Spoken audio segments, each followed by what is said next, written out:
Ready?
Hello, everybody, and welcome back to some more lovely WARNO action. As today we are back into the WARNO League, and yeah, we are here with, on the left side, I am Salt versus Nocturna in the semi-final of Division 2, and Chloride is joining me again, as his voice is finally back again.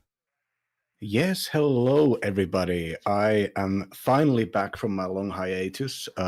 If you're interested, it was not fun being sick throughout maybe the most humid and warmest summer that I can remember. But finally, the weather's getting better. Finally, we got some Warno League.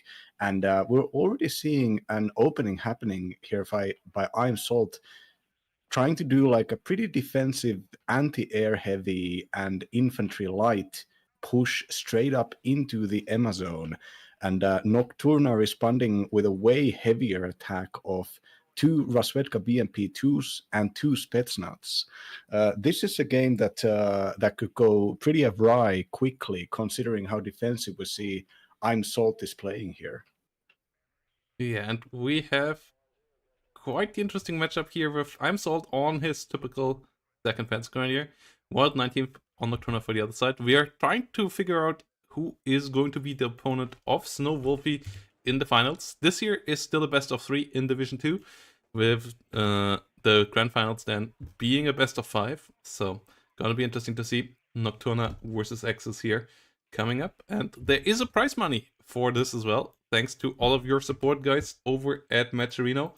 And you can help out making this prize money even bigger by clicking the claim code button up here quickly, adding 25 cents to the prize pool completely for free, thanks to all of you who did already. And with that said, let's have a look on what the Warrant 19th here is bringing up there with the T80 and TO55 opener in the north side. Yeah, so far seems to be extremely standard, well executed and standard. A lot of opener units, basically the heaviest stuff going right there. First with the Spetsnaz and the vetted up Razvedka BMP2s. Then you have a 2 Flame Tank and Tunguska combo supporting a single T80U, which is a 19 armor tank, and it comes at veterancy 2. And the rest of the map is basically kind of controlled only by this very light screening force. And this force is going to be able to deploy the Spetsnaz on the ground. The Spetsnaz individually can fight off every single infantry unit, multiples of every single infantry unit from 2nd Panzer Grenadier. And with the fire support force right behind it, they can also impose fire control at any kind of mech support. And with I'm Salt buying a lot of infantry, a bunch of it is going into Olga, and with only a single Jaguar 1, a single Scimitar, and okay, well, there is a Milan too. I think there's very little chance that this Salt is going to get rewarded for having such a small force holding the corner of Emma. Salt is obviously trying to basically control the northwest corner of the town just to contest it and not to fight over it, then get into mid-game where 2nd Panzer Grenadier can actually fight against 119th, and 119th is just going to go through here, I think. Yes, Pesnat's only reduced to only 1 coming in. Me 8 staying home, away from the tornado that is out on the sky already. Vulture Makers will have a tough time against the Pesnats, but I will see how much fire support there is coming in. At least Salt is easily taking control over the south. And one way to win this game with 2nd Panzer Grenadier on this map that we have seen a lot is the double MOR-10 coming around and just shooting things into pieces. So might be an idea here of trying to play a bit of a longer game here, though obviously against the T80Us and UDs, it's gonna be tough to push over the open once those come online in higher numbers. BMP2s here, only in a small number, only with the Razvedka. Afterwards, you only get BMP1s with the 119th. Yeah, the BRM-1 radar recon already spotted the Fallschirmjäger Aufklärer, now with basically no recon here for I'm Salt. Milan 2 is opening fire and has a nice sideshot position to T-80U, but now T-80U showing its front armor, smoking, and now with the flame tanks coming right behind this, there's just way too much for a single ATGM. The other ATGM, the Jaguar 1, is on the southern part of the town and is not in a position to fight this. Yeah, Fallschirmjäger Aufklärer also didn't run away far enough, didn't really run to the edge of the lake, and did get shredded there. So that is a loss there. It's a small +1 here right now for I'm Salt. Getting good hits against the Mi-8. Mi-8 trying to dive away. Barely able to do so. And Milan 2 engaging BMP2. Does not get a hit. Unfortunate there for I'm Salt. Fallschirmjäger will be pushed out. They have the 1 point lead, which might be significant if it stays that way, but yeah, more important stuff on the way, like this F4F HE2. High 450 kilogram bombs. That thing can nuke a lot. The Su-27s have to be careful. Tornadoes got buffed a bit. They have now the same range on the super, the Skyflash Super Temp. And yeah, the HE bomber, killing the Rajretka in the middle, not going for anything bigger.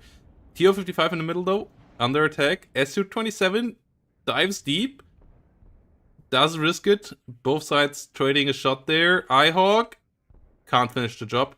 And we have a bit of a push here now with the BMP2 and the TO-55 in the north. And that's something that I'm Salt has to get hold of. Leo 1A5s coming up to deal with the TO-55s. Fallschirmjäger coming in as well. The T-80U, though, obviously will hard counter the Leo 1A5s. So something like the Tornado needs to come around to deal with that thing. Yeah, the AT plane here is kind of dangerous, but there is no recon, nothing practically spotting this Nocturna's attack and going over the top here with the missiles, and with the Su-27 actually making this very risky for the Tornado. There is no infantry now with the Fallschirmjägers landing up in that northern forest, and a single Fallschirmjäger squad has good AT weapons, can probably challenge the two TO-55s, but with the Spetsnaz and the Motora Svedka reaching the middle, and the recon vehicles pushing forwards now, probably gonna spot the Gepard in just a moment and open fire it. This is still looking pretty bad for I'm Salt. There is no reactions coming here. Nothing. The Jaguar is not getting moved. Okay, well, the Jaguar is now getting moved. Yeah, the Gepard and the iHawk loss here really, really big. We have Leo 1A5s, we have Fallschirmjägers in the north, and that was some big kills. The Su-27 got the kill in the sky as well. iHawk didn't have any reloads, and yeah, leaving it that far on the front line when you see that the enemy is pushing you like this, that was big mistake. And now the air defense is lost. The air fight is kind of lost as well. And without the Tornadoes holding off the T-80s here, not going to be easy.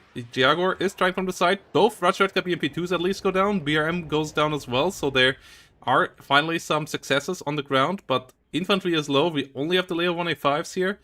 The Fallschirmjägers got overwhelmed by the Mi-8, and yeah, no, the Gepard being dead is a problem as well. T-80U fires against the Jaguar first. Jaguar has to smoke off, as we have more Panzer Grenadiers coming in light transport. Su-27 4 with LGBs coming in for the Fallschirmjäger Aufklärer, removing the last recon unit directly on the front line. Last infantry recon at least, as there is one more Funkstrasit, but yeah, this fight in the forest against the Mod Rajretka, not a good one either. Leos can't really push there, and the Su-27 keeps the Tornadoes off the battlefield without the iHawks. Yeah, the RPG-22 has a pretty nice penetration of 15, and those Leopards just should not be in that forest right now, not after they lost their infantry support. And with an LGB bomber up in the air here right now, and all the AA has been suppressed or taken out, only a single Gepard 1 gonna come and try to regain this with a bunch more Panzer Grenadiers. But all of these Panzer Grenadiers, these are not active location. This is I'm Salt is just trying to play around this all-in attack, basically, and this all-in has been so successful that there's basically been nothing, no initiative for the second here at all. Every engagement has been insufficient or has been a hard counter. Almost all of them. BO105 here, coming in against the BMP 1P, trying to get a hit there. Gets a hit, gets a kill. Spetsnaz and Motorvetka sitting in the front. BO105 moving closer. Gephardt and Panzergrenadiers though taken out. And now gets the BO105 goes down as well. Tornado taking the head on here. That's pretty risky. Tunguska gets one more missile out, doesn't get the hit. SU-27 will make it out alive. Tornado not around to deal with anything. And now we down to the 3 martyrs here. The attrition rate of forces for I Am Salt is insanely high here. Just losing one unit after another, not really finding a footing in the north at all at any moment. And TO-80 here continues generating value, gets the next martyr already killed. Desperate reinforcements here, the Milan 2 going really deep, and it's gonna be really tough to hold on to this here. Panzergrenadiers pushing forward as Spetsnaz and Motorvetka get into the zone already. Yeah, the TO-55s are just getting free damage done on the Panzergrenadiers when they're coming in there. There's going to be Fallschirmparler Milans that are going to be driving in there. If they don't get rerouted, they're going to be shot while they're in the transports. Meanwhile, none of the infantry has gotten into the industrial area. Recon is in the tower silo, completely spotting everything here. This is not a position where I think I Am Salt can realistically fight this anymore. Yeah, Martyrs and Milan 2s here trying to hold on to. TDU engages the Panzergrenadiers in the forest, which tried to get a flank. And without a strike aircraft or so taking out the T-80, it's gonna be tough. The TO-55s get taken out. The ATGM superiority that you could set up with the second is there. The MTLB and 2 Motostralkis go down, but the Tunguska gets a good amount of damage against the F4F. There is an SU-27, won't make it in time. That bombing run was pretty good, but the Tornado AA went down in the south against the SU-27, I just realized. So it was bought with a lot of points there as well, and the Panzergrenadiers trying to push forward here, get shut down by Tunguska, and yeah, the bombing run in the end, not worth enough here, as there is still quite a lot of forces here for Nocturna, Spetsnaz, Saperis, and the infantry numbers here for I Am Salt are dwindling quickly. Yeah, the Sultan unit got routed the moment when the HE2 bomber attack, meaning that there was even a -2 tick here for I Am Salt. Just a very decisive all-in. Just I would say that this might have been like a tactics hard counter. One of the players had this kind of a wanting to do this kind of very passive takeover with minimal ATGMs, just cutting off some of that infantry, especially some of that infantry going into Olga, and maybe even taking out, not having the IHawk there at the first buy, or maybe cutting off the Gephardt, something like that.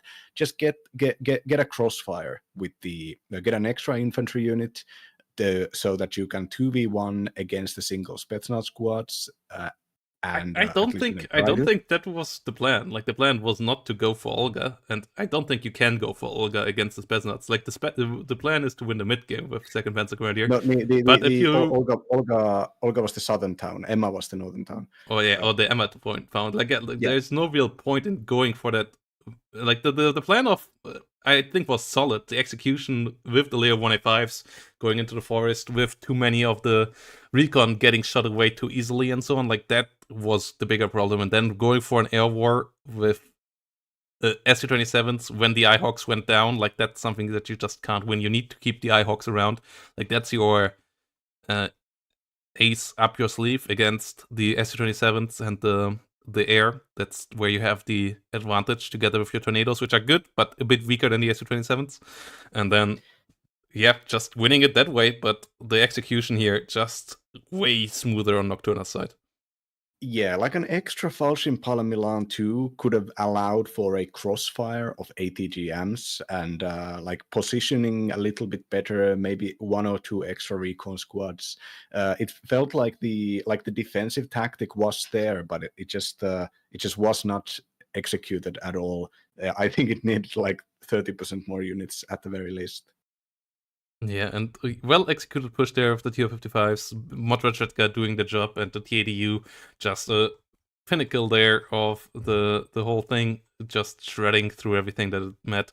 And yeah, hard to beat without the air, and the air just didn't get through. So quick finish here in game number 1. We're gonna see if I'm Sword can get that gameplay up a bit better.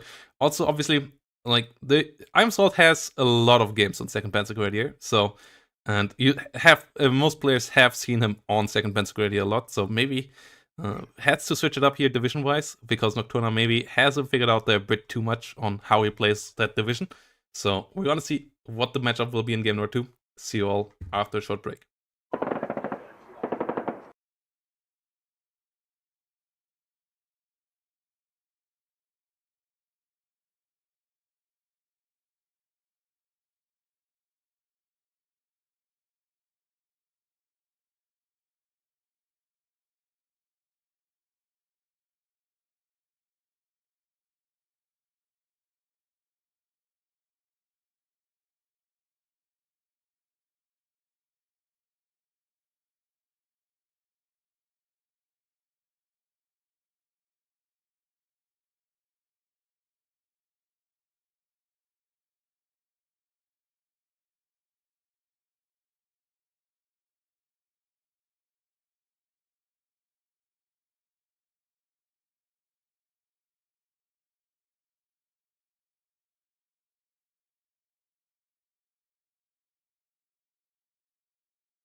So here we return.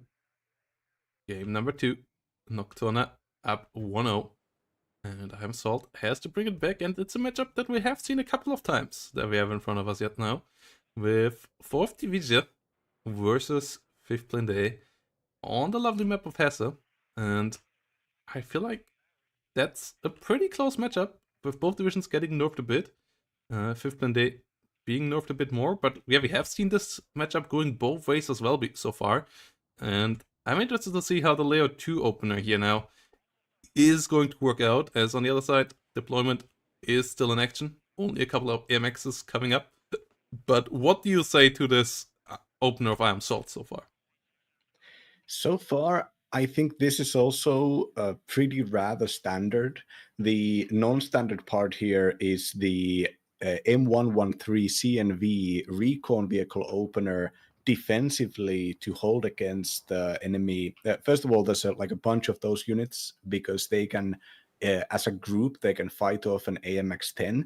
And as a group, they can also destroy enemy infantry squads, spot them and destroy them pretty efficiently and cheaply. So they're going to be doing like flank defense duty, while the actual main armored force is going to try to play on the open part of the map. That's the smart choice, considering the French tanks are completely inferior to the units that the Dutch bring out. So having just one Leopard 2A4C with the radar optics recon vehicle with the Cheetah defending against the ATGMs and the occasional bombers, and then the some of the kind of smaller infantry squads to hold these corners. I think this is a with these recon infantry also taking these not aggro positions. I think this is kind of expecting to counter an enemy mech opener. That there's either going to be some kind of like heli drop recon rush up north into Alpha, or there's going to be the standard mechanized attack in the middle. And ImSalt wants that latter thing to happen, wants to challenge it and destroy it with the Leopard 2. But so far, what do you think Nocturna is doing here? We're seeing infantry investments up north, actually, pretty significant. Yeah, it seems like Nocturna is trying to rush for Alpha there. Panzer Grenadiers with double AMX-10 RC. Opener coming right for it. But playing defensively in the south. Hot 10, some eclairs. So, yeah, trying to go for a bit of a interesting off-meta play here for this map. Usually, the play in the early game is around Lima, Echo, X-Ray, and Zulu. November and Alpha are pretty far back, so and pretty far off the rest of the map. So if you invest there, you should be somewhat vulnerable on the rest of the map. But the French have pretty strong defensive forces. They have good aircraft as well that can strike any of the Dutch division units that overextend a bit. And the Dutch are really reliant on combat arms. Their IFVs can only deal with infantry. Their tanks are easy to sideshot and kill off that way, so they need some units around. The infantry is not the best against vehicles, and also just rather mediocre. They have good anti-air, but it's also partially pretty short range. So you want to get a plop up with the Dutch, and you want to move that around. And the further the enemy spreads you out, the harder that is to achieve. So trying to make the battlefield as wide as possible might be a good idea here for Nocturna. Yeah, Nocturna is getting the Group Anti-Char units with the twin Apilas launchers, and they're going to be holding the area around Echo. So they're basically trying to stop the M113 CNV rush or the YPR 765 kind of autocannon IFV rush. And Group Anti-Char for that task is the correct choice, I think. And but with the three Grenadier Voltigeurs going out there on Alpha, now that's actually, I think that's a very good ground for the French infantry, because the French infantry have the 750-meter AT launchers, and the YPR 765s, despite having really good damage, are only 2 armor. And on these close areas around the kind of the urban backpoint of Alpha, that can be pretty difficult and risky to move around your units out there, especially when in one-on-one fighting, every single one of your infantry squads is going to lose to the Grenadier Voltigeurs. The KCT Vercanners moving forward, the CVs coming up, and yeah, ImSalt maybe should try to go for Zulu, but their AMX-10 RC subleaned, obviously, from the flank, can be pretty dangerous as well. Decent amount of Vercanners around the battlefield. One in the north here as well, AMX-10. Ooh, pushing in. ImSalt trying to smoke off, just a bit too late. And the first MR13 goes down, so units for the north might be needed. Oh no, the next round comes around the corner, shows itself. big disaster there. 2 of the 3 already down. Third one already being fired upon. Does get missed twice here, but the push of the Grenadier Voltigeurs already coming in, and that now has to trigger a push towards Zulu here. And that's gonna be tough to do. MX-10 RCs and the Grenadier Voltigeurs, they're now rushing in. Infantry is being bought in the north. I'm not sure if you actually should invest anything up there anymore. I feel like this is time to swing it around and try to take another point for that 1 point that you will lose up there, as holding it is kind of impossible anyways at this stage. But I'm not sure if he saw the Grenadier Voltigeurs. You might only know about the MX-10s, and the Grenadier Voltigeurs might be another rude awakening here. Yeah, the AMX-10s are now completely free to move in and cut off reinforcement routes. This is a worst case scenario for the Dutch. The Dutch don't even get like attack helicopters that they could go and hunt these AMXs. They do get recon helis though. And that investment to get rid of them is just so much in the early stages of the game. The Leopard 2 leader got shot by the AMX-10 hot missile, I think. So that is slowing down Imsol's advance here. Brudder and KCT Werkeners are moving in to get some like recon positions, and now the infantry is actually landing pretty close to Alpha Point. This is unsupported Panzerinfanterie. These guys have Carl Gustav launchers, and they're getting paid extra. No, the AMX-10 is actually getting it. No, Imsalt was not watching.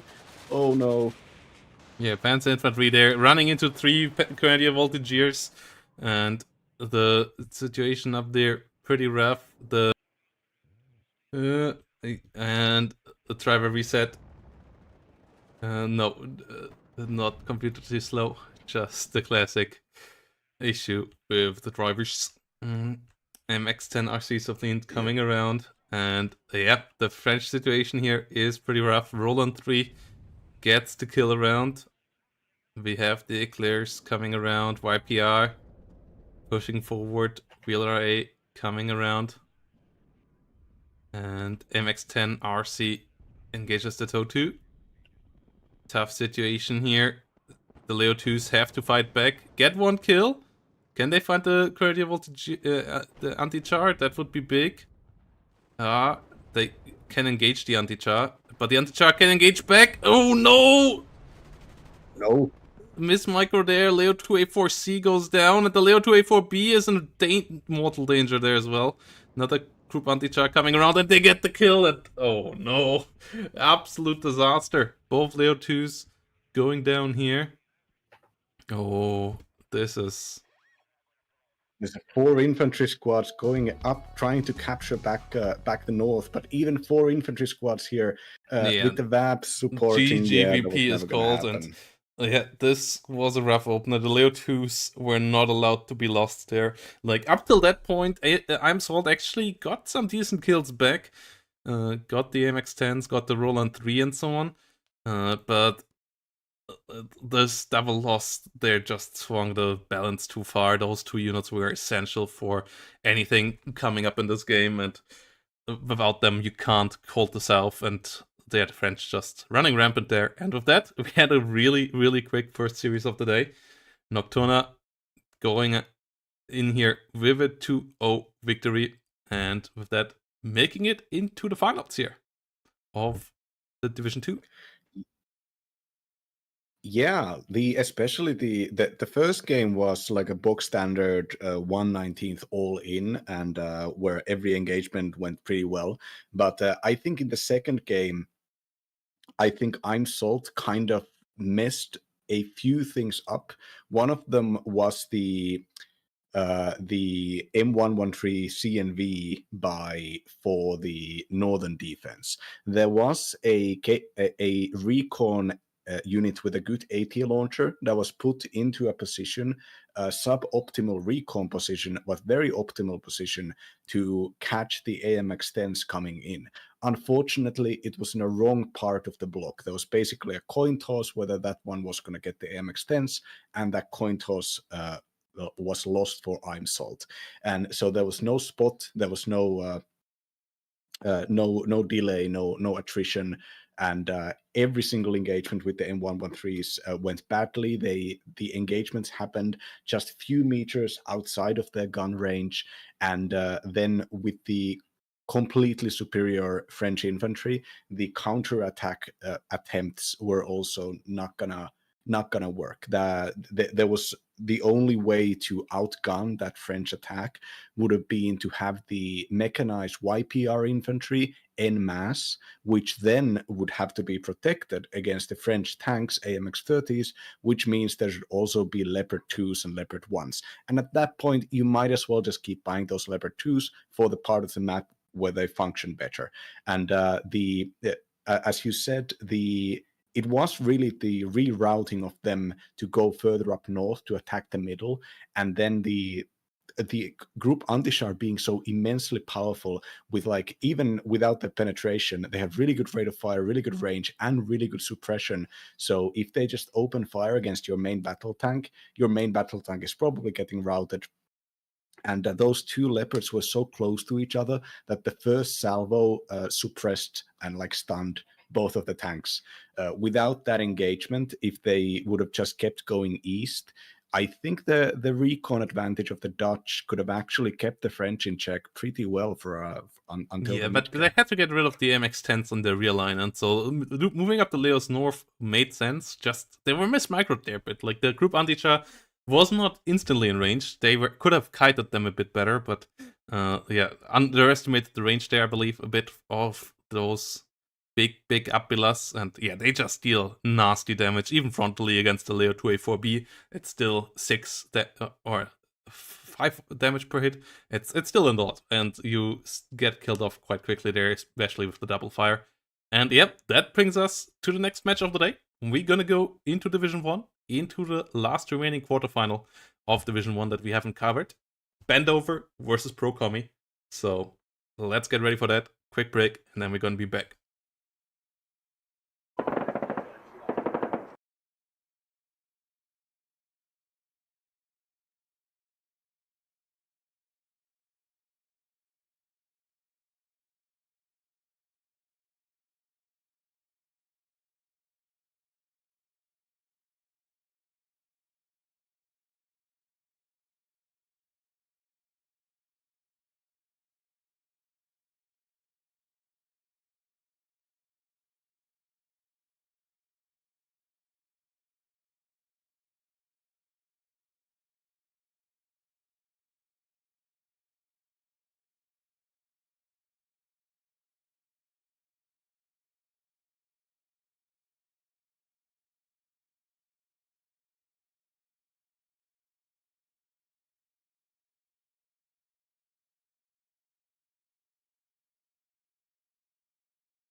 So here we go, everybody. Division 1 action.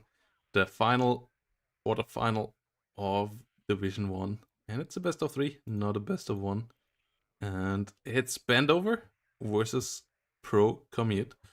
And it's gonna be interesting, as both of these players are on some of their favorite divisions here. As Procomi comes in with the 9th Panzer and brings around his classic division. It got nerfed quite a bit, but he still loves it a hell of a lot. And then on Bendover's side, we have obviously an American division. Bendover hasn't been spotted on anything outside of a US Army division, and it's going to be interesting to see how the 8th, that got buffed a bit lately with a couple of smaller buffs here and there, M35s, Rangers, M1s, how that performs against 9th Panzer.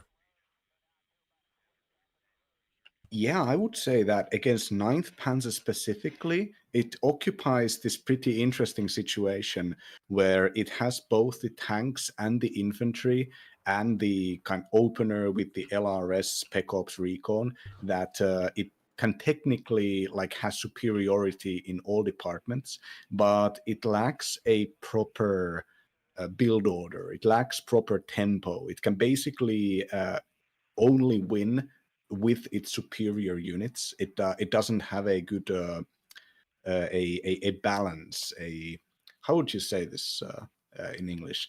But well, we can look at the counterpoint here. We can look at ProKommy. ProKommy has the cheap recon opener with the Aufklärer BMP-1s, which are also quite cheap for recon units, and still have the Malyutka missiles. These units, the BMP-1s, can with proper micro completely suppress and help win the fights even against the LRSs if the LRSs show themselves. There's also Mi-2 Urns, which is a cheap and very useful unit that can similarly remove a special like a strong and powerful American infantry squad. There are the upvetted infantry coming here with the Motorschützen. Motorschützen are great as far as packed infantry goes. They have 2 machine guns, a great AT weapon, and a Resolute. So with the 2 veterancy and the Resolute, they basically have the stress resistance of a 3 vet unit.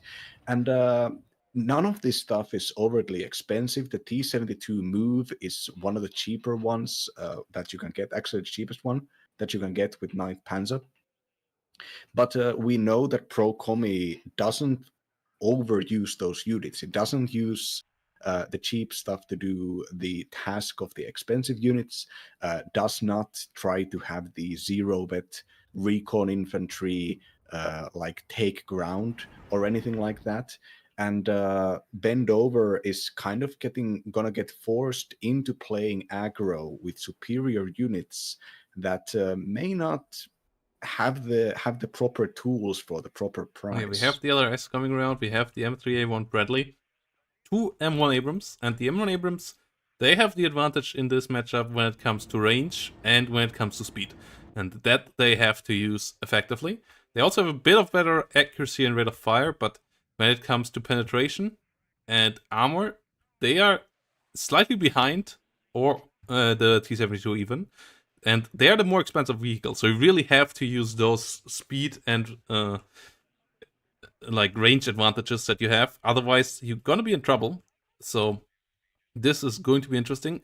Meanwhile, yes, the helicopters taking control of the south, the LRS moving around all across the board, and yeah, it's a classic opener here from Bendover. It's a classic Bendover opener with the double tank and a bit of a like strong combat force in the middle. Ihawk and Chaparral coming around to protect it immediately. F-16 coming out here to hunt down some helicopters to keep the LRS alive. And I mean, if you can make the American mobile warfare work here, heavy mobile warfare with the Bradleys, with the M1s, then that can be pretty strong. F-16 takes out a MiG-23 and a Me-2, but gets taken out by the long-range Coop shot. Okay, that's unfortunate. That long-range, it's a 2-vet Coop. That's a classic ProKommy move there as well. ProKommy loves to bring the at least first half of his AA up in with a really high veterancy, so that it is as cost efficient as possible for the opener. And yeah, gets rewarded there, gets the kill. Me Too in the south will allow Procomi to get center point, but at the same time, Bendover is already taking Theodore, so that is fine. M1 Abrams here now slowly moving in. They outnumber T72. That could be big as well. But obviously there's a lot of BMP1s here around too. So yeah, this play needs to be carefully set up. F16 being brought up again. Only shooting down a recon. Will be called back home now. As LRS start to set up. Something that Procomi doesn't get, the GSR. So LRS, a bit of a technological advantage there for the infantry as well. Yeah, these defensive positions here are all spotted. Procomi is pushing through from the sawmill down and is facing the one M1 150 recon vehicle. And I think getting that F-16 kill, knowing that the American player is gonna have to get a second one because you're playing with helicopters and your helicopters are potentially so efficient, that I think that's kind of leading and giving Commy a signal to keep pushing and applying immediate pressure. Now, the BMP-1s have been lost here, the cheap recon vehicles, but the actual attack happening in the middle, they're deploying very close.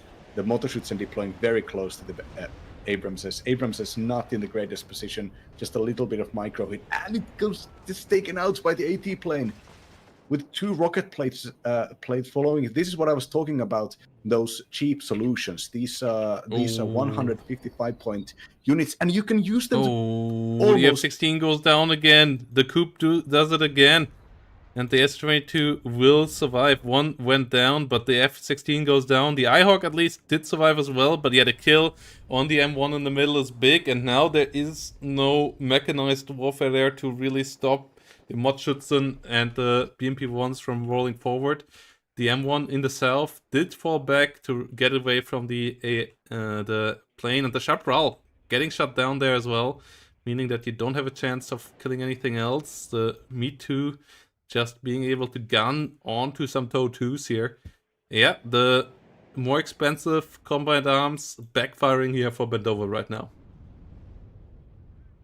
Yeah, the more expensive combined arms without the plan on what to do. Procomi was probably saving for those planes, two rocket planes, 180 plane, when the first engagement start happening, when you first want to apply your air pressure. You know that the enemy is going to play the IHawk. The IHawk is too good not to play, so you basically try to play against the IHawk, try to suppress it with your cheap rocket planes that also get pretty good ECM, especially for their price. And meanwhile, as the enemy, if you get the IHawk or if you get the plane, they're gonna have to. Oh, M1 has to be careful. Because those, it shot side armor there, as the T-72 will get shots again here though, but it gets the M1 killed.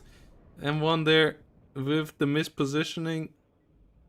Might have even been frontal hits, but yeah, the extra penalty 72 leaves it at one hit point, and it gets 2 hits against the M1 Abrams there, and the second Abrams is taken out. That's what I was talking about. You need to use the range. The speed was used there to get the first shot, but double shot didn't get the kill on the T-72, and the T-72 got the kill back. Modschützen now in the town. This is a rough position now to play from here from Bendover. He needed that kill on the T-72. He needed to win that fight, and he didn't. And now the Rangers and all the other units here are so valuable. An M1A1 being brought onto the battlefield. TOW Cobra coming up. Maybe it should have been an M1A1 from the get-go, as that one outclasses the T-72 significantly, and also doesn't get one-shotted by the AT plane. SU-22 rocket double kill on Stinger and TOW2. This position is a rough one here right now. Yeah, the Su-22s, you need to do something about them, and the single IHawk and 2 fighter air investment has not done anything. Like only having 4 heavy rockets may not sound like much, but those things like refuel themselves so quickly. And Bendover now investing into expensive and powerful Rangers special forces squads to fight against the Motorschützen here, but and even more Rangers coming in. And with the M1A1, which is basically the anti-T-72, it is a tank superior to the T-72 in every way. And even more Rangers, this time with Black Hawks dropping in here. But what if Procomi is just gonna move away from the town? The Procomi is in the town with infantry, but the investments are still relatively light. So, now rocket bursting down that tow cobra, that's a really good kill here, and once again proving that the iHawk here, it's too far back, it doesn't have supply, it got stunned and wounded earlier. But yeah, the massive infantry investments here. Procomi could rotate down south and just keep sending the Su-22s to get kills. Yeah, Su-22 rocket coming in again. Rangers get out alive. And yeah, Su-22 gets another hit. iHawk doesn't get the second shot. And gets a good hit there against the Su-22. So that one at least will be out for a while. But the Rangers heavily reduced. Sniper getting engaged there. The other Rangers should help out their brethren, but the second Ranger Dragon likely gonna go down here as well. Well, gets into a building. The other Rangers helping out. MI2 gets the sniper. And yeah, Stinger missing. We don't have anything like that. CV has to be careful. M1A1 pushing up now. Motorschützen actually starting to struggle there against the Rangers, so that's a good success there for Bendover. Slowly pushing forward, but the AA part is still far from over. As on the side of Procomi, a lot of cheap infantry, a lot of air spam. Yeah, Procomi seems to be going, deciding that they're going to have both of the points instead of only one of them. Buying a full-on mech attack down to Fedor, but also keeping up the infantry reinforcements with the Pioneers and the Motorschützen to keep pressure up in the town. Even if those attacks will not be the most efficient ones, if the Rangers can get good enough engagements, especially on close ranges with the shock trade, the Rangers can eat through people. The Su-22s are still making this worthwhile, I think. Yeah, the iHawks here not getting their shots off like they want to. Even trying to shoot the Me Too down here, but without success. Next missile does get the job done. At least that is finally down. Chaparral and another iHawk coming up. Motorschützen in the north. Getting into the building. Bradley there will slowly be figured out. M1 and the M1A1 pushing through at least a couple of decent kills here. Pioneers going down in transport. Another Motorschützen in BMP1 has to be careful there. Does unload, does smoke off. But the M1A1's here with good fire support now. Pioneers number 2 go down. Procomi has to be careful to not overextend into this town here now. Like, Rangers and M1A1s, they can hold this pretty nicely here for Bendover. And Bendover maybe starts to get a bit of a cost efficiency comeback here right now. Yeah, the overextension here would allow Bendover with these very good units to just form a little mech supported Spec Ops infantry attack and keep pushing. And Procomi now rerouting their units to be a little bit more defensive, and having sacrificed those infantry units there is good enough if the massive counter investments of Bendover can be engaged preferentially. Because meanwhile, we can see that down south, the Motoaufklärer have pushed through completely. They managed to find the Recon Bradley. The Sturm destroyed the Recon Bradley. And now there is a T-72 Sturm and Motorschützen moving and completely undefended south. So at least the investments of Blue were successfully routed to the northern town. But yeah, you're right. Like Procomi retreating with the infantry, which is the right choice here. You're just gonna wanna keep those people in the town and not deal with them as long as you can, because it's pretty difficult to do anything with infantry when it's in the town aside from defend and attack. You can't barely move out of there. Yeah, the kill on the SU-22 rocket here is a nice start for that part of the game as well. M1A1 now pushing forward. The LRS spotting for them. And Mod Aufklärer gets found. Oh, BMP-1 reinforcements coming around, but iHawk gets overrun in the north. The T-72's pushing really deep, pushing for Elena. Tokobra there in a good spot. Little AA around there. SU-22 AT gets the M1 again. Shot Stingers and iHawks. Can they find the kill? At least they find the kill in return this time around. SU-22 finally goes down there. BMP-1's in the south slowly getting overwhelmed as well, but the Tokobra there in the north has a really tough gig as units start moving forward. Me too coming around. No AA here whatsoever, so Tokobra can do decent damage. Machitson going down in the town fight as well.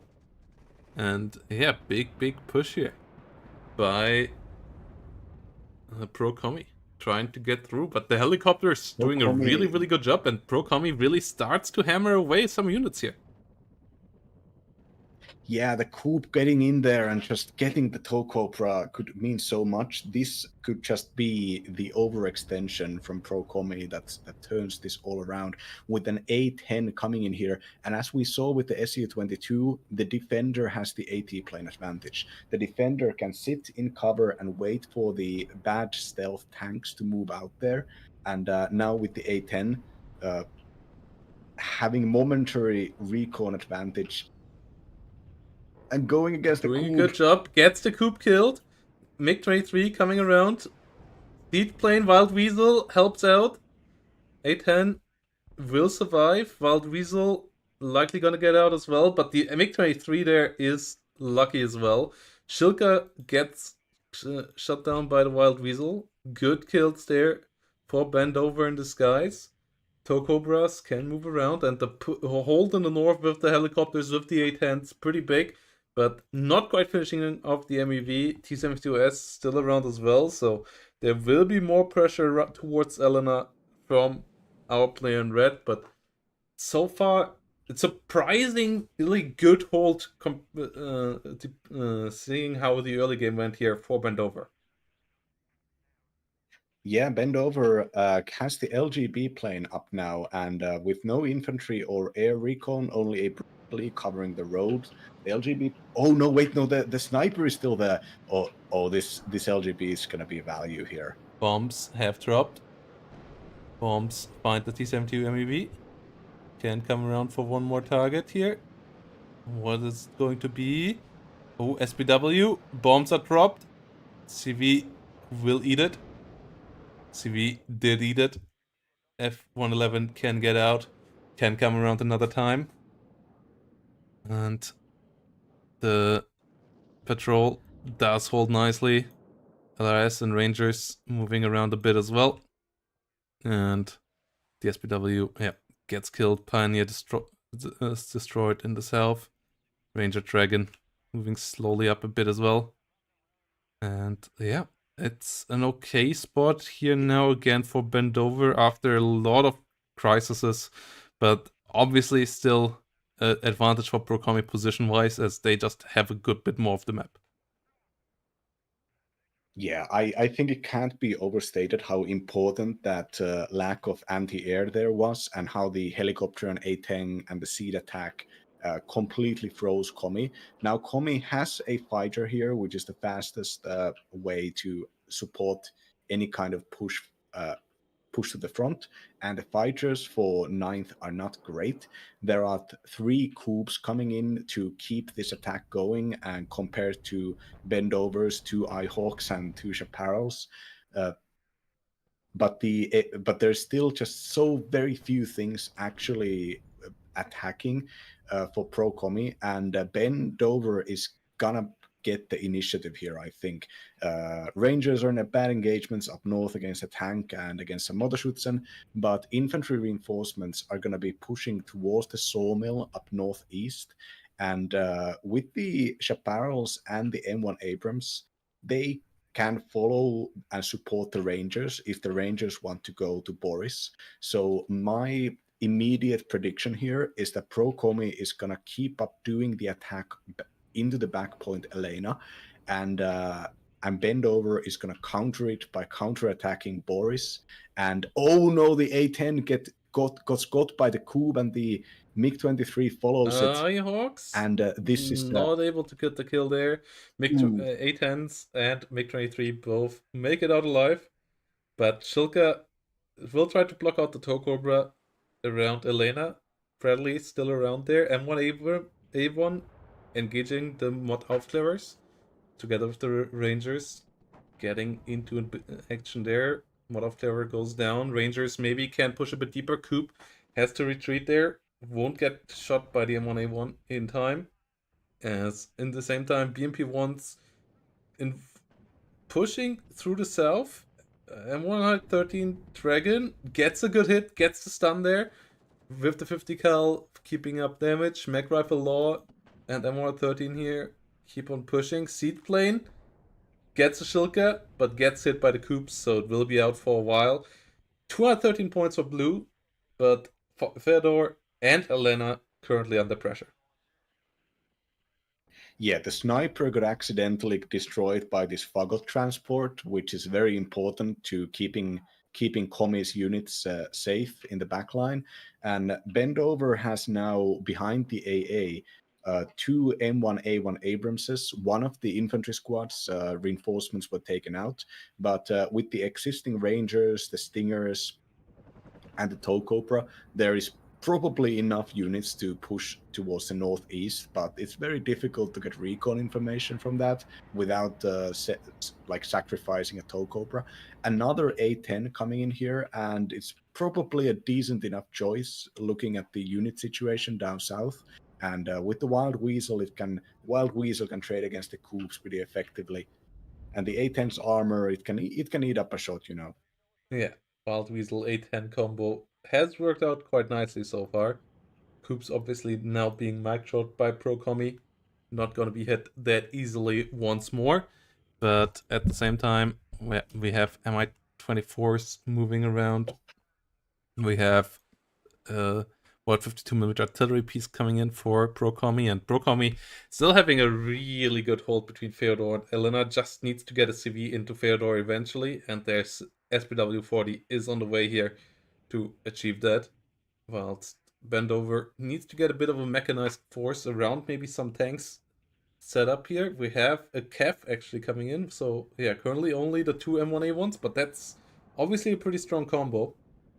And maybe should use a couple more aggressive missions here already, trying to shoot some more enemy infantry and finishing off a vehicle left or right. Yeah, the most important unit coming in here is LRS for Bendover. Currently, neither player has any recon for anything here. And as the LRS can get into that building and it's covered, its route is covered, so the BMP-1 can't catch it. And if it can go there, the Sturm, probably a bunch of other stuff as well, is going to become visible for Bendover. So Bendover can start using all of these autocannons, long-range missiles, 50 cals, all the good stuff that the Americans pay the extra for, and can start actually getting some kills. And meanwhile, we're seeing that there's a bunch of infantry fortifications coming in here. Procomi is predicting the attack with the Rangers to the middle and is putting up some cheap infantry to cover this. Also buying artillery. Procomi known for his close-range artillery. And with these special forces kind of covering the map right now, the RT is a very good choice against them. And but though the CEV and units like that will also just completely chew up all the motor shoots and don't even need the M113s. Yeah, M3A1 versus BMP1 SB2. The Bradley would have hit first, but smokes off here. And LRS on the nice flanking roll there. 1A1 could move up there maybe as well. Whilst we have artillery targeting the LRS. Okay. Yeah, artillery coming in there. Mech rifle dragons. Ooh, F111 LGB. That's another key unit. Doesn't drop around on its first pass, and the Coops and the M1 MiG-23s coming in there again. Okay, precision artillery coming here for Bendover, and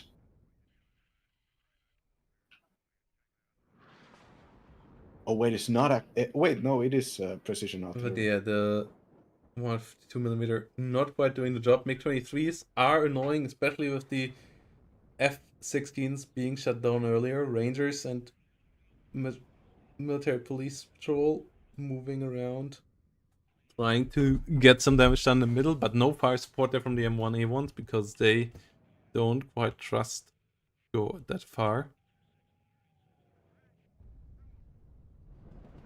Yeah, now with the recon advantage, the BMPs and the Storms, they're all just free kills for the Bradley Totus, basically. And with an extra M1A1, the southern flank here is looking really bad for ProKommy. Like, I don't even think that Kommy can necessarily defend with these units as long as the LRS gonna provide the recon Good advantage. double strike with the LGB in the middle, but it goes down in the end. MiG-23s get hit once, flying directly over everything, but Chaparral's Stingers struggling, get the kill in the end. Double kill obviously would have been better, but at least still a trade here in the end. LGB did get some kills, MiG-23 went down on the other side. As BMP-1 goes down. And yeah, the fights here pretty intense. Abrams engaging the Pioneers here. Motschützen trying to push forward. Whilst we have Storm in the north trying to bully the CEV. And potentially succeeding here as the HGMs of the MIF-24P come around as well. Yeah, the now with ProKommy getting the helicopter recall, it's gonna be as soon as the Stingers unload, it's gonna be obsolete. But at least for the moment, ProKommy's Mi-24 can do some long range Cocoon fire support.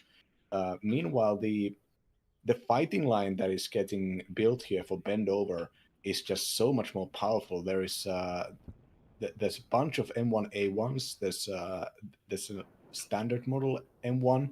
There's constantly the hovering of the seed and the AT planes, meaning that ProKommy's recon disadvantage can at any point be like easily punished. The T-72 was so close to the LRS, and there's just no idea what's going on. The Mi-24 is going to get tagged by the Chaparral. Like, ProKommy is uncharacteristically on the ropes here, and Bendover is really showing what uh, the game looks easy when you're playing 8th Infantry and you have all of your stuff on board. And truly, the journey of getting to this point was the more impressive one for Bendover.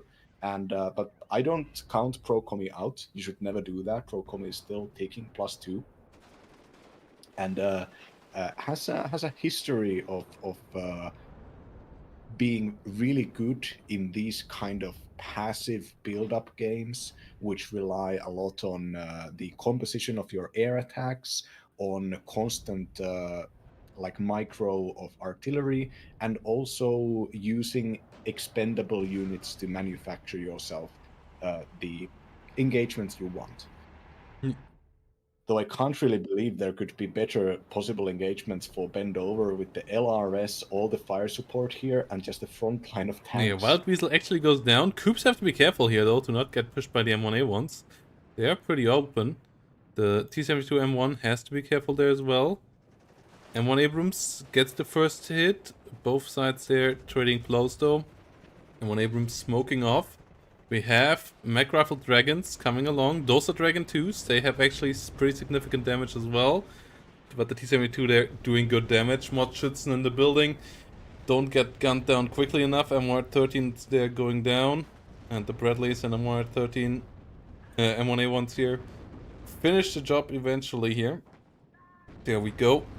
As the Mech Rifle Dragons try to push forward, M1A1 comes around A10 with a scary push here. Shilka does a lot of work. T-72 goes down to it though. Storm goes down.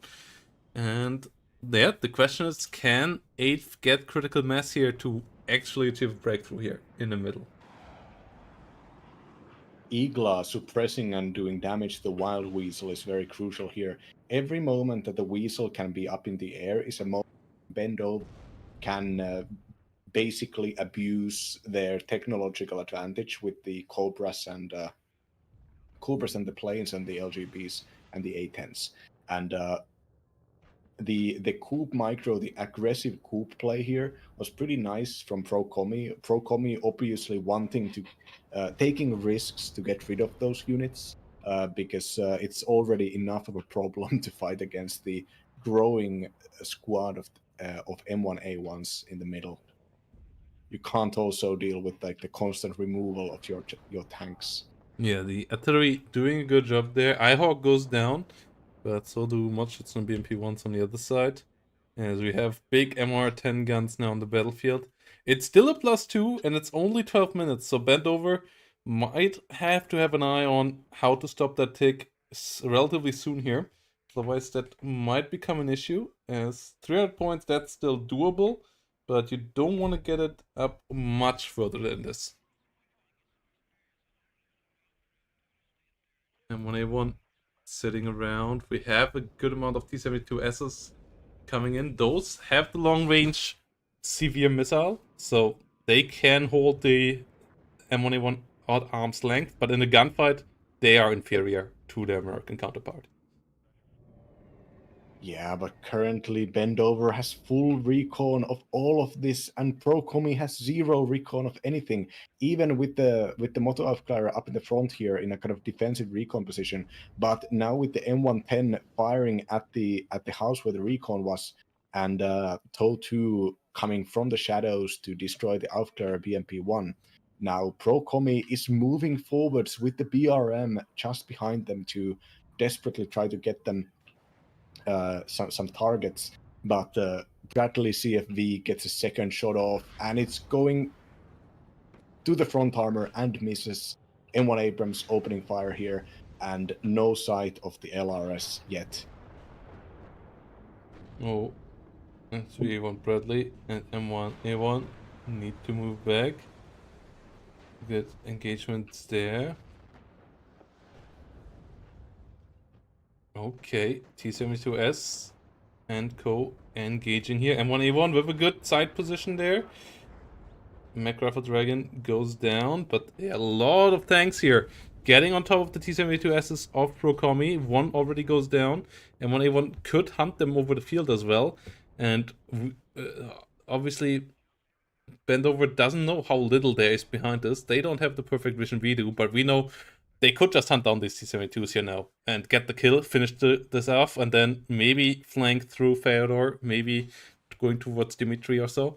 10 minutes remaining, high 500 points. This is not going to be a walk in the park here, point-wise, for Bendover, but they should be able to get it on. Another T-72S falls, and the M1A1s just kind of can A-click at this moment. Yeah, the three T-72SS, these are zero vet units, and they're taken on zero vet with 9 because the missile is so good, and so you want the numbers to have these defensive. You can use the T-72SS defensively with the missiles, but here they were used offensively, going blind against an enemy front line, and that was just horrible to look at the suppression that happened immediately when the Abrams started firing. And now that we have some zero vet infantry trying to hold the front line against the larger and better supported mech rifles and MP patrols. And with the 2 artillery up here, I think ProKommy is probably gonna be able to hold this. This here is pretty decent ground. It's a very wide concave-like formation, and the BMP-1s have missiles, good enough missiles to do side shots against the Abramses. the T-72s can hide in and get in cover behind the buildings, and meanwhile, and all in all, not to mention, of course, the airstrikes can keep on threatening the Abramses. Yeah, so far, I counter think battery coming in from the MOR-10s against the artillery of ProKommy. ProKommy's artillery is not having a move order yet, but it's trying to hunt down an M1. Ooh, Rocket Su-22 gets shut down. AA from Bendover is good, but yeah, only 8 minutes here. Bendover needs to start to get this tick game around, and yeah, center is not the one to go there for. M1 Abrams CV will find a Modschützen actually in the forest. Will be able to engage there and only eat some frontal shots maybe, but can it really get through there? It's going to be tough with the Fagot in the building and all of that. The counter battery of the MR10s didn't get a kit. Mech Rifles pushes forward. M1 CV is pushing up now, and there needs to be a CV at any front now for Bendover. There needs to be a +4 or even more here for him to get this game around. And yeah, pushes are coming in. M1 CV moving in towards center. M1 CV moving in towards the center zone around of Boris, and then Fyodor is a point that can be hit here as well. M1A1 pushing forward. Oh, A10 gets shut down. M1A1s and M1s pushing up. Igla there, still not spotted. Gets some free hits. Seedplane gets a coup. But M1A1 goes down here. Oh, T-72S is there in a good spot. The Hawk does survive because the Igla runs out of ammo. Does get around there now. Take has been stopped. Oh, but the artillery money shots here for the M110s, just massive damage here, even paying off taking out the A10, I think. Now there's a full-on A move happening here with the Abramses. Or not a full-on A move, but a pretty significant Yeah, A and move. it needs to happen. Ranger leaders need to get in there. And the leader in this on the hill is pushing forward. Oh, side shot potential. Gets a side shot there. The Fagot might stop the M1 from actually capturing the point. Okay, it gets into the point, but it still shows side armor, and it gets killed off. No. Doesn't get microed there. Will allow it +3. That's at least 120 points per minute. That's not good enough, though. So I feel like Bendover has to somehow go for Dimitri, and it seems to be possible. The T-72Ss in the north, though, are a bit scary. We have an A10 coming around. That is pretty important there to deal with that. And yeah, kind of everything needs to be set up here for one last hurrah to get a +7 or so with a rear zone push, as Bendover really turned this game around, but the point tick on Black Forest always is an issue. Yeah, the Rangers are getting deployed here into the middle. I would have loved to see those Rangers that try to just flank and go to Dimitri. Just you have to push your advantage now. You have 5 minutes left. You have a bunch of stuff around. Now do the attack. Don't deploy those units that carefully at this point of the game. Though with the mech attack going out there and there's only BMPs and Fagot post them. Oh, but the Su-22 does miss. Gets shut down. A10 can come around here in a second as well. M1s will find some targets here in a second. Re-aiming. Smokes come off against the BMP1s. T-72Ss pushing forward. And yeah, the push has to come in now with everything. A10 on the way. A10 coming in. I'm not sure if Procomi has realized that this thing is closing in. Yes, smokes off now. And the A10 only gets a BMP1. Coop's likely gonna finish it off now. The MR10s opening up now towards the Coops. Coops haven't moved yet. But the T-72Ss are the key part here now.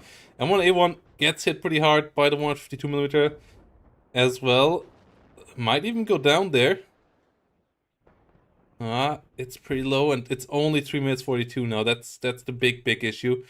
A Mud CV tries to flank around, but there is a unit coming towards center to recapture it, and I don't think Bendover will make it deep enough. 3-minute 30 here.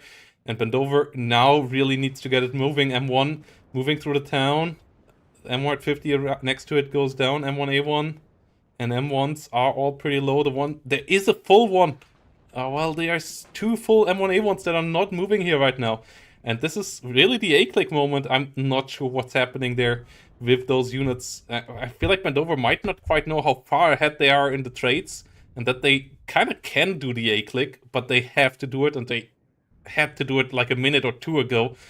And yeah, now with only 3 minutes, a +2 is not going to be enough. A +6 would be enough, even if it would be gotten in a minute or so, but it would be really close, and I don't see it happening right now. Yeah, I think it's pretty easy to want to be playing,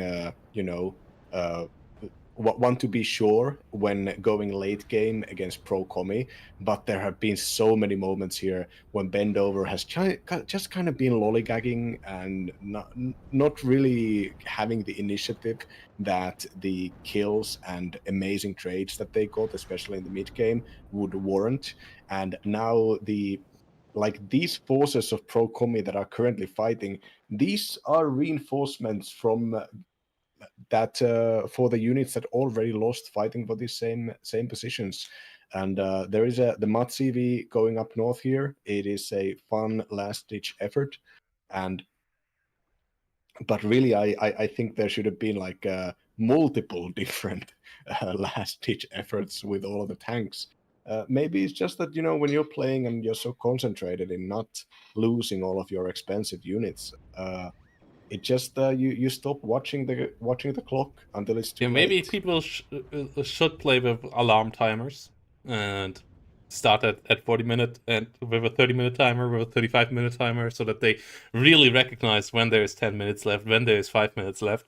Because I feel like, especially on Black Forest, people still realize too late, and like there is no point in getting a good KD. Like, if you know it's only 5 minutes, then go for the A-click. If you lose everything, okay, so be it, but you're not gonna win the game by just chilling out and building up more units here. So, yeah, it's reduced to a +1 now, as Procomi even was allowed to get back into the Boris zone.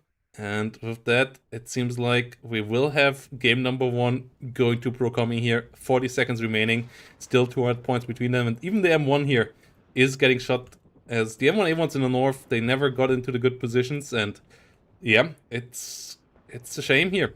But well played by Procomi at opener.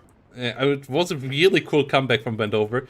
Right, really, nearly any other player would have been eliminated before that moment already, but a good comeback here, and then just not quite pushing it far enough.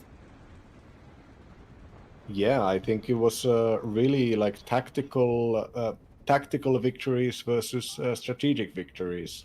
Like from the opener when Bendover lost all of their expensive American stuff, and there was the constant train of Su-22 rockets diving in and removing your 65-point infantry units.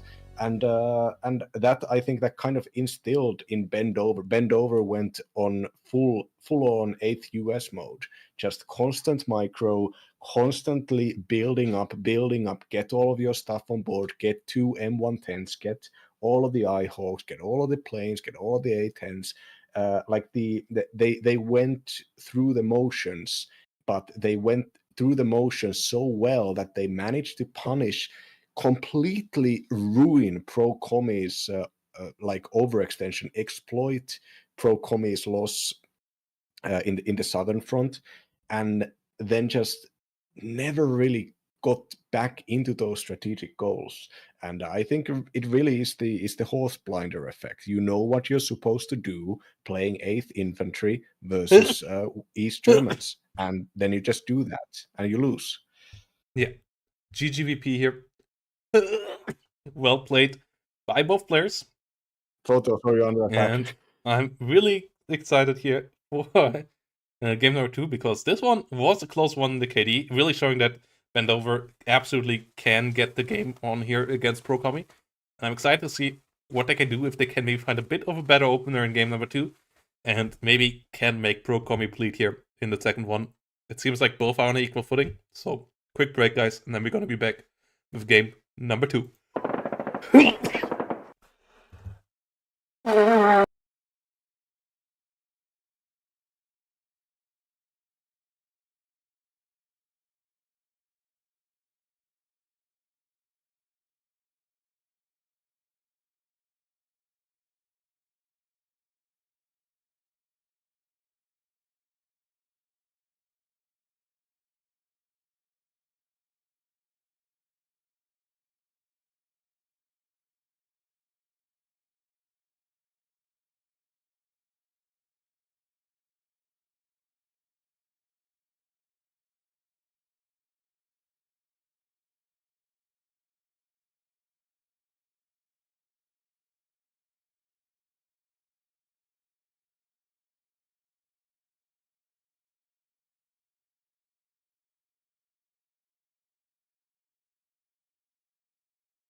So here we go, everybody.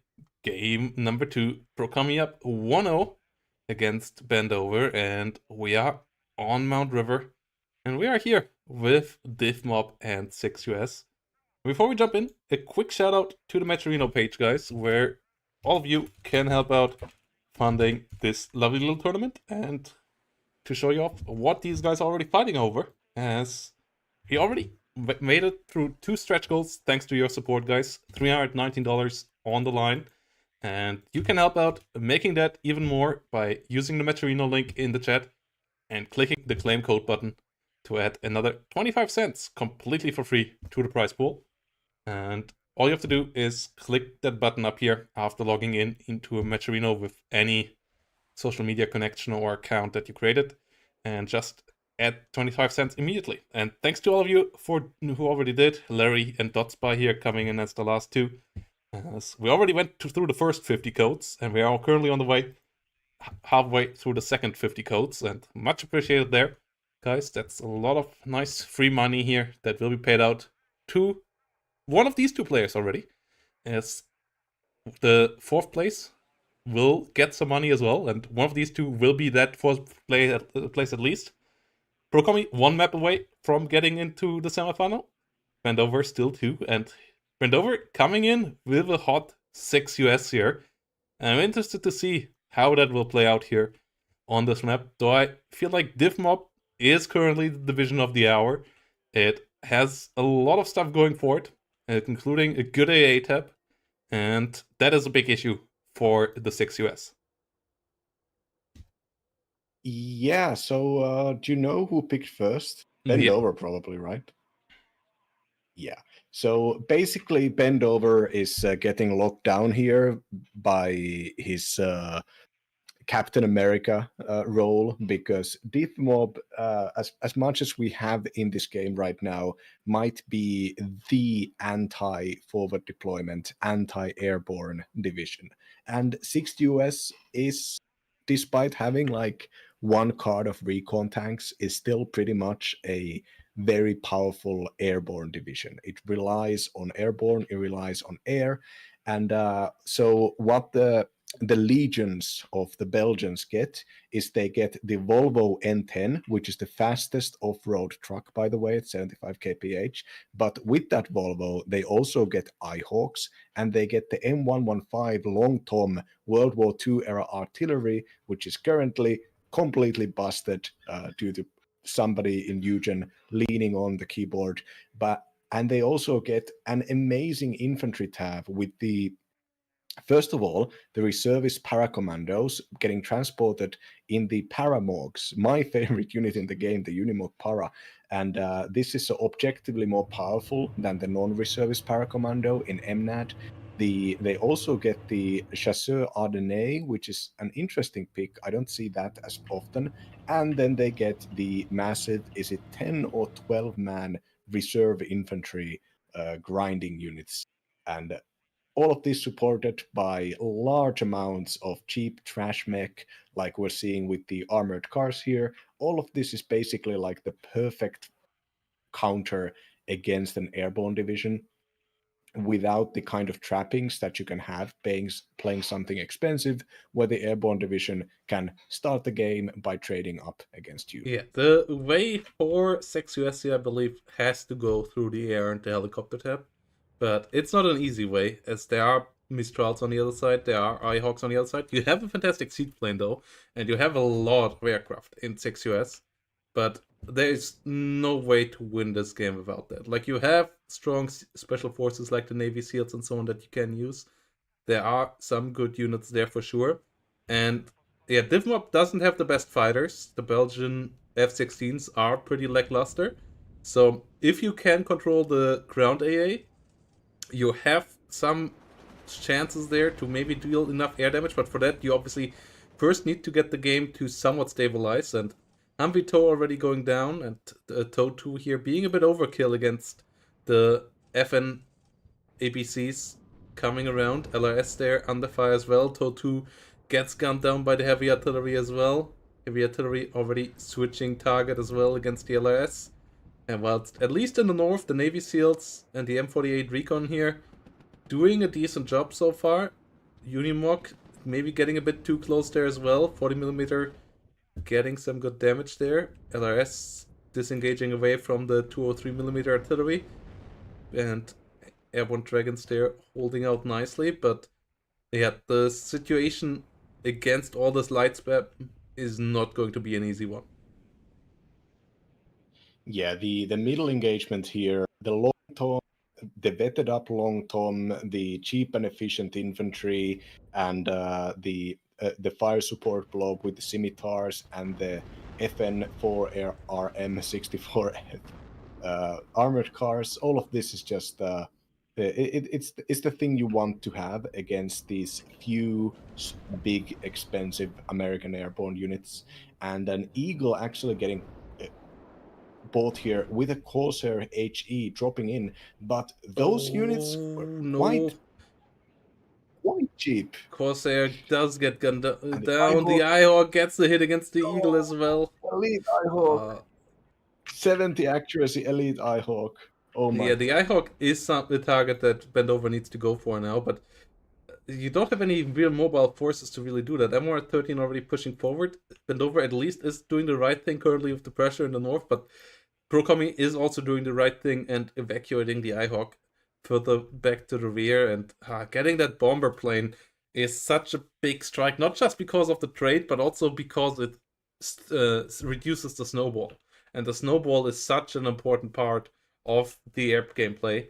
As the higher the number of planes you can get around, the easier it is to overwhelm enemy air defenses and shoot them down at once. The Alpha Jet here trying to snipe the CV, doesn't quite get the job done, gets shot down, but 3 more Alpha Jets coming around, and yeah, we saw the F-15 getting reduced there on the other side. Navy SEALs next target, Eyehawk next target, Stinger and the Pivot trying their best to hold that off. Navy SEALs does the dodge. Ooh, 2 Alpha Jets going down. Only the Pivot gets destroyed. Eyehawk not in position. Stinger, can it finish the job? Yeah, all Alpha Jets go down. Okay, that was a pretty important maneuver there by Bendover. Otherwise, this game could have been over at this point, but really key factor there, taking out one part of the cheap spam of Div1&2. Yeah, the Alpha Jets are like, speaking of snowballing, those things are so cheap and they have such big bomb loads that they if you can get the train going, you can get horrible damage done. But did you see that the first wave of Alpha Jets was sent in with the lighter bomb loads, and then when the Eyehawks and the Stingers had revealed themselves, ProKommy sent in the second wave to kill those units. And if that has succeeded, it would have been really devastating. But Bendover right now does have the air supremacy, at least relatively. And but that also means that Bendover is gonna be buying those expensive planes, and those planes are still gonna keep on being vulnerable at the Paramistrals and the Eyehawks. So ProKommy can kind of reliably keep playing standard, keep sending the cheap infantry to push forwards with the pioneers and the JPK 90 assault guns even doing fire support here. We're not seeing the Provincial, we're not seeing the OP reservist unit. Instead, we're seeing upwetted Chasseur Ardennais, which is kind of an all right 8-man infantry unit for 40, really bad 80 weapon, 2 machine guns. You would expect it to be a mountaineer, but I think that trade is not in the game yet, so maybe it is, but late. Ardennes are not high enough. Well, like, have you been in the Ardennes? It's a nice stroll there. No mountains to be climbed there with mountain equipment. Gurkhas and Afghansi have the traits. Yeah, but it gives you the power to move through forests, like, and isn't that literally what the Chasseurs Ardennais do? They go in a big forest called the Ardennes. Yeah, but the trait is called mountaineering, not foresting. Well, we don't have the mountains in the game. Pathfinders get killed off there, and Patrol it's pushing forward. Pathfinders, a nice little recon unit in the south. And yeah, ProKommy does spread the game out, and it's all about can Bendover assemble a good airstrike here and make that work.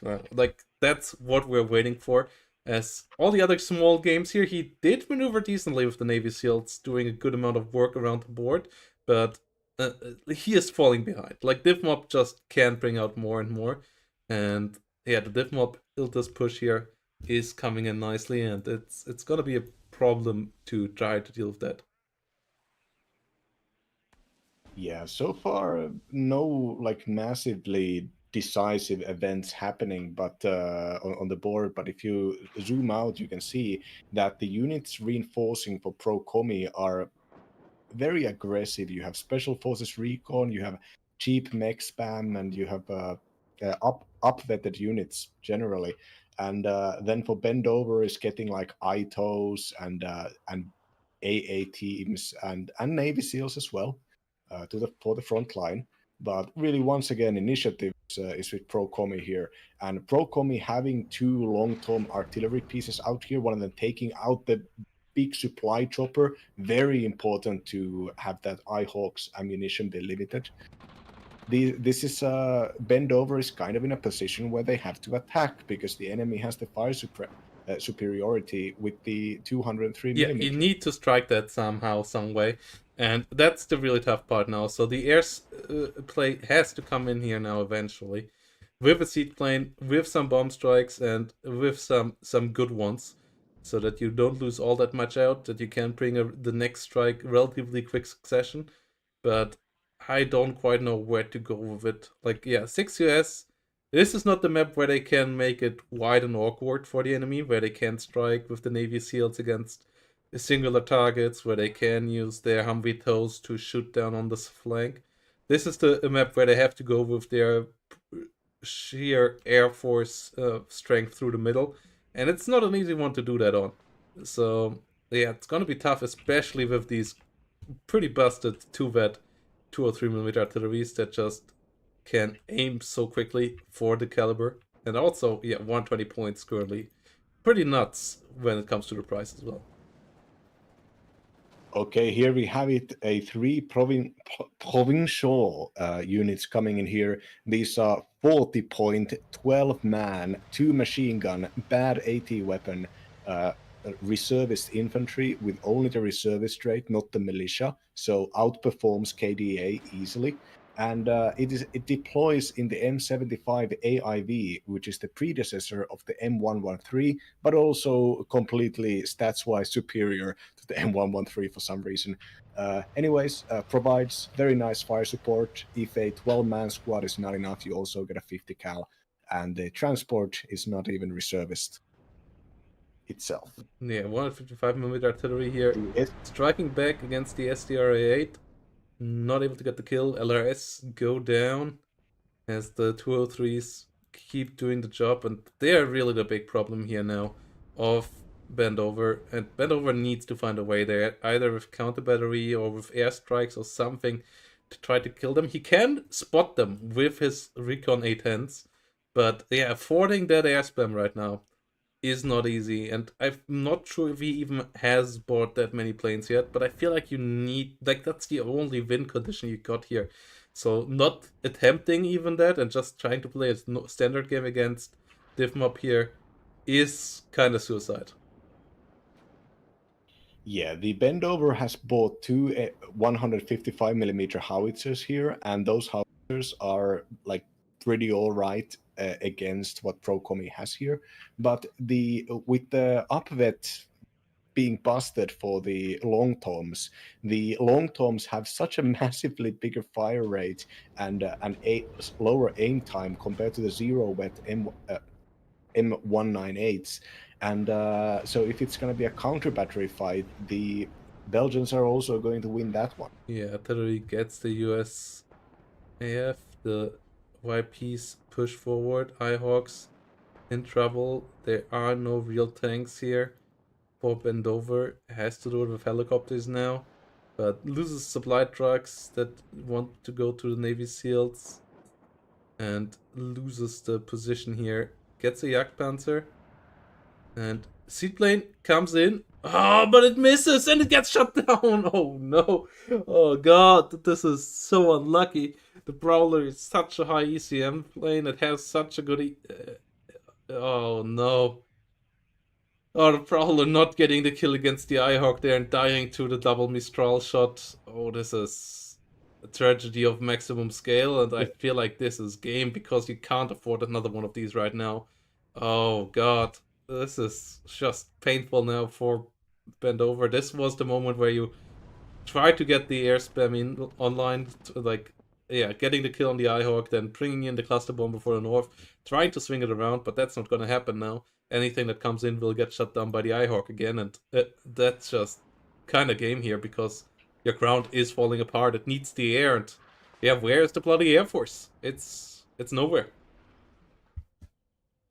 Yeah, it's the all the points that were spent to fight the losing fights against the Belgian infantry. Like the 13-man USAF security squads, these are not bad units. These are on paper exactly the kinds of units you want to have against the provincial spam. But the Belgians also get the bunch of the the M41s, the Walker Bulldog, the was it the Chaffee? No, it's Walker Bulldog. I don't know. The light tanks are exactly the little bit of the edge that means having the NG rifles and USAF security combo is just not gonna be worthwhile. And Bendover has had these eagles covering against the potential of a second wave of like alpha jets, I think, and so many points. There's a tow cobra, there's a standard cobra, so many points that could be spent into keeping up the air attack, the air snowball. If the air snowball hadn't started out on a really bad foot and then continued on also a really bad foot, and with the air snowball taken out of the game here, it's not even a question. I mean, just look at what's happening on the board here. Like, it's the Div Mob is insanely good in these matchups, and all you really need is for the iHawks to perform, and the iHawks are really good. They always perform. Yeah, the YPC, At least a the little bit. Yak Panzers now pushing forward, get the National Guard rifles down.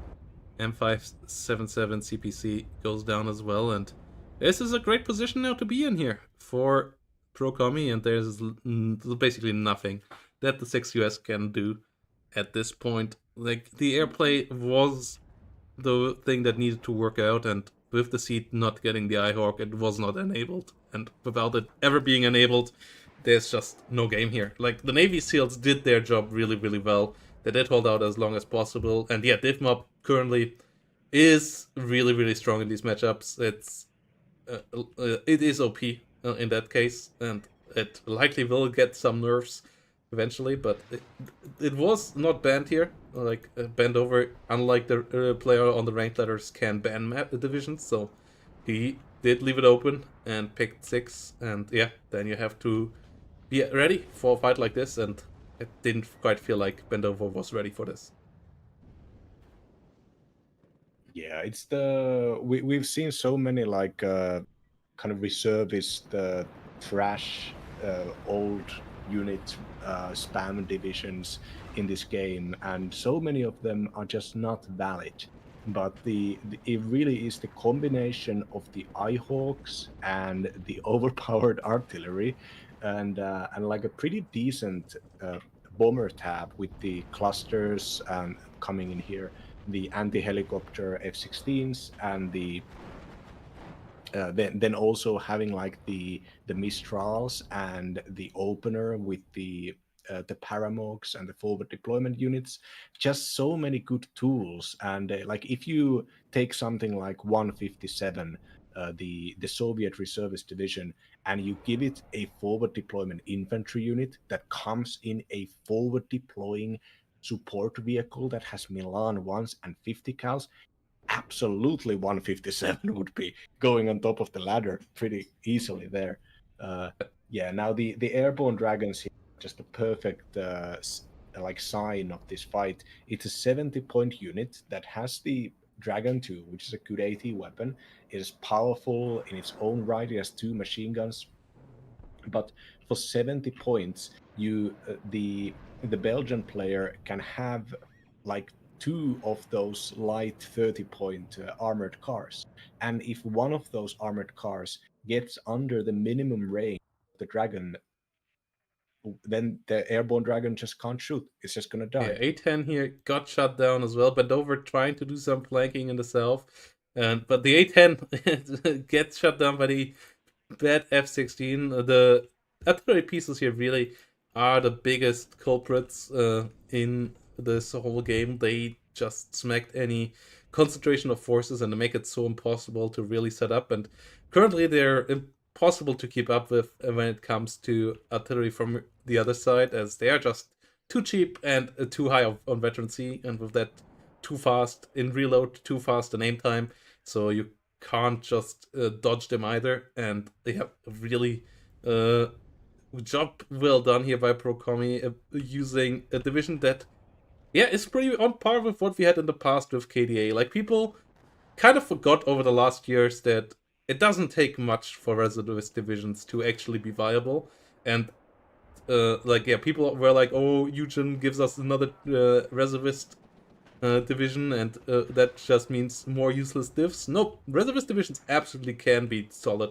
It was just that the reservist trade was a bit overbearing, and that their cost efficiency was trashed a bit too much because Derek's nerfed their spam capabilities a bit too much and stuff like that.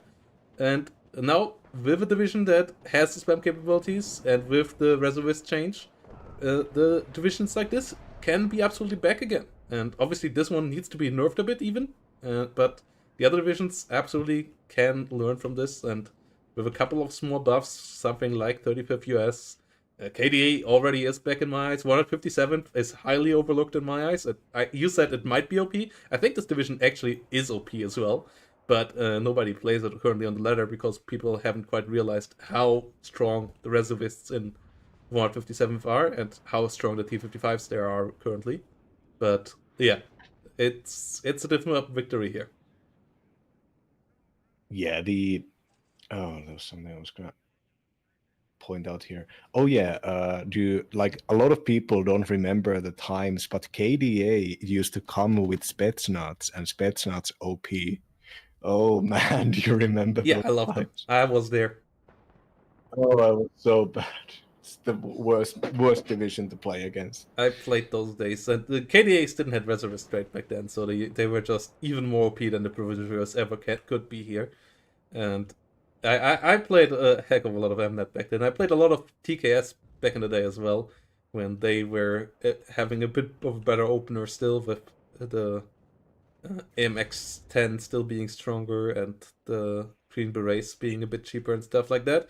And oh god, was it beautiful. It's so it's so painful to look at this. There are two F-16s. They are both 270 points, and then you have the Prowler, which is 300 points. And like, even if the bombers are relatively a little bit cheaper because they're all, even though they have really good bomb loads for the sixth or really heavy bomb loads, like the sixth US is so easy to cripple if you don't allow it to start the snowball. Like, now we're 20 minutes in, and now the snowball is around here. Now we have prowlers up in the air, but all the crowd was just taken by throwing the Belgian trash against Yeah, it. the loss of the first Prowler really took all chances away from the snowball, and that's the issue. Like, I feel like there should have been an opener with air and like a Fortitude fans counter, like all in play from Bendover. So Bendover is not that kind of player, but like I think cheese was the only way, and in the end, Procomi takes the 2-0 victory here, and with that, fills out the semifinal roster. We're gonna have Dark Neutron versus Procomi, and yeah, good season from Bendover. A really strong show in the group phase, taking out CXC Vister, taking out Voice Me, but the run ends here versus in shape Procomi, and yeah, Procomi just not taking any prisoners in this game number 2 after a really solid comeback, but not quite all the way from Bendover in game number 1. Yeah, Bendover has carried themselves very far. We don't have a lot of players in this league who like dedicate themselves to a single nationality. I don't think we have anybody else on this high level as Bendover dedicates themselves to the American divisions. And yeah, the American divisions do have inherent weaknesses. We saw the if your infantry are all like spec ops and in large squads and they carry expensive Dragon 2 missiles, uh, doesn't take that many heavy rockets to burst through that squad. You lose two or three of them, and suddenly it starts the snowball. Suddenly, the enemy cheap 7-man squads with bad AT weapons and worse weapons and lower numbers. Suddenly, they're a huge problem. And American play in this game is kind of its own thing because you do have to be more careful than with other nations. And sixth US being the best American aggro div, as we just saw there, completely reliant on the super expensive planes. So I will not comment on the real life validity, the expensive units doctrine, but in WARNO, I do think it's not as valid as the efficient units are for East Germans, for instance. And really nice couple of games here today. Really decisive Laterna games, and a nice Procomi in shape with Bendover giving him a run for his money. And though, game number 2, we still saw some Bendover brilliance with the usage of some of those like special forces, like the Navy SEALs did run around nicely. Toe Cobras did do a good job, but you need the air slam with 6, and 6 is just such a one-trick pony that picking them here, I'm not sure if that was the right choice, but obviously, went over with the self-enforced reduction to only 5 divisions, or 6. No, it's 9 divisions by now. It's a lot of US divisions actually, but still not as much as the whole game has to offer. So you are a bit more limited there. And with that said, guys, we're gonna end it here. Thanks for watching, and more games coming up. Hopefully the semifinals and so on gonna be played around soon, and we might even catch them live. And we're gonna end it here for today, and we're gonna send you over to Zoomerreel for some more funny Hoi 4 memes there.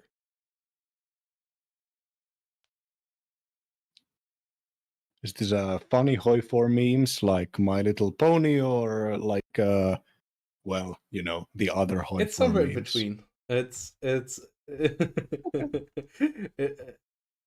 you know no, the stuff. it's based Hoi 4 memes.